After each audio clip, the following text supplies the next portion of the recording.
आज हम पढ़ेंगे रिफ्रैक्शन ऑफ लाइट, जानेंगे रिफ्लेक्शन ऑफ लाइट क्या होता है। देखिए लास्ट में आपको बता चुका हूँ रिफ्लेक्शन ऑफ लाइट में क्या होता था, आज हम पढ़ेंगे कि रिफ्रैक्शन में क्या होता है। देखिए रिफ्रैक्शन में लाइट एक मीडियम से दूसरे मीडियम में एंटर कर जाती है। रिफ्लेक्शन में वो वहीं पर रिफ्लेक्ट बैक हो जाती थी, बाउंस बैक हो जाती थी, बट रिफ्रैक्शन में वो दूसरे मीडियम में एंटर कर जाएगी। तो किस तरीके से एंटर करती है, पहले आप इसकी डेफिनेशन पढ़िए। The bending of light when it passes from one optical medium to another. अब यहाँ पर ऑप्टिकल मीडियम का क्या मतलब है? ऑप्टिकल मीडियम का मतलब होता है कि एक ऐसा मीडियम जो लाइट को अपने अंदर से एंटर करवा सके, that is said to be an optical medium. तो यहाँ देखिए ऑप्टिकल मीडियम दो तरीके के होते हैं, डेंसर और रेयरर। डेंसर मतलब जिसकी डेंसिटी, ऑप्टिकल डेंसिटी ज्यादा होती है as compare to the another one. तो देखिए जब कभी भी लाइट डेंसर से रेयरर मीडियम में जाएगी, मतलब एक ज़्यादा घनित्व वाले मीडियम से एक हल्के घनित्व वाले मीडियम में जाती है, तो वहाँ पर लाइट जो होती है बेंड करती है अवे फ्रॉम द नॉर्मल। आप देख रहे होंगे ये नॉर्मल डॉटेड बना रखा है, इससे दूरी बनाती है लाइट।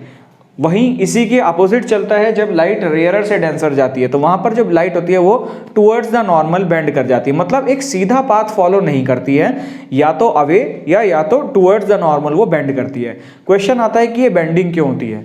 ये बेंडिंग होती है कि जो इसलिए होती है कि जो स्पीड ऑफ लाइट किसी एक मीडियम में है वही स्पीड ऑफ लाइट दूसरे मीडियम में नहीं होती है, या तो वो बढ़ती है या वो घटती है। अब उसका कैसे पता लगाएं? देखिए जब कभी भी डेंसर मीडियम होगा, मतलब ज़्यादा डेंसिटी होगी, तो वहाँ पर स्पीड कम हो जाती है। सिमिलरली अगर रेयरर मीडियम है तो वहाँ स्पीड बढ़ जाती है, मतलब एक तरीके के स्पीड डिफरेंस की वजह से ये वेरिएशन आता है, ये बेंडिंग आती है। सो कॉज ऑफ रिफ्रैक्शन में you can easily understand that the speed of light is different in different medium, that is why refraction occurs.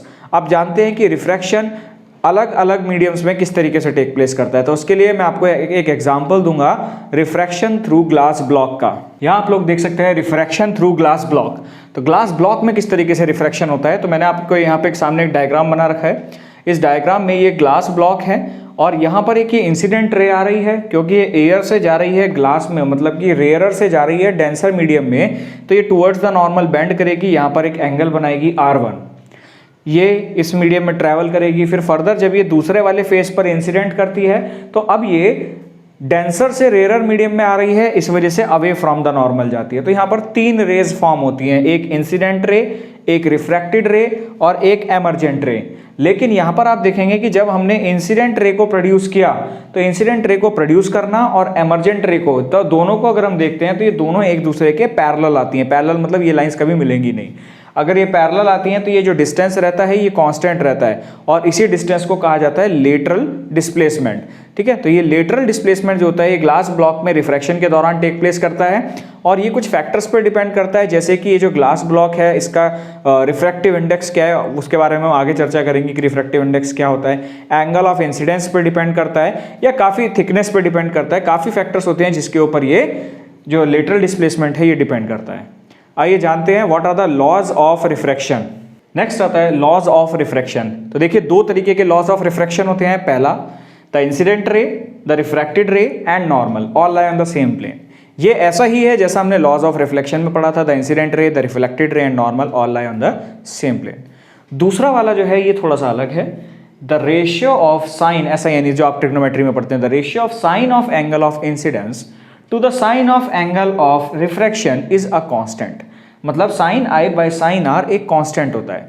उस कांस्टेंट की क्या वैल्यू होती है? उस कांस्टेंट की वैल्यू होती है रिफ्रैक्टिव इंडेक्स। अब रिफ्रैक्टिव इंडेक्स के बारे में चर्चा कर लेते हैं। ये रिफ्रैक्टिव इंडेक्स क्या होता है?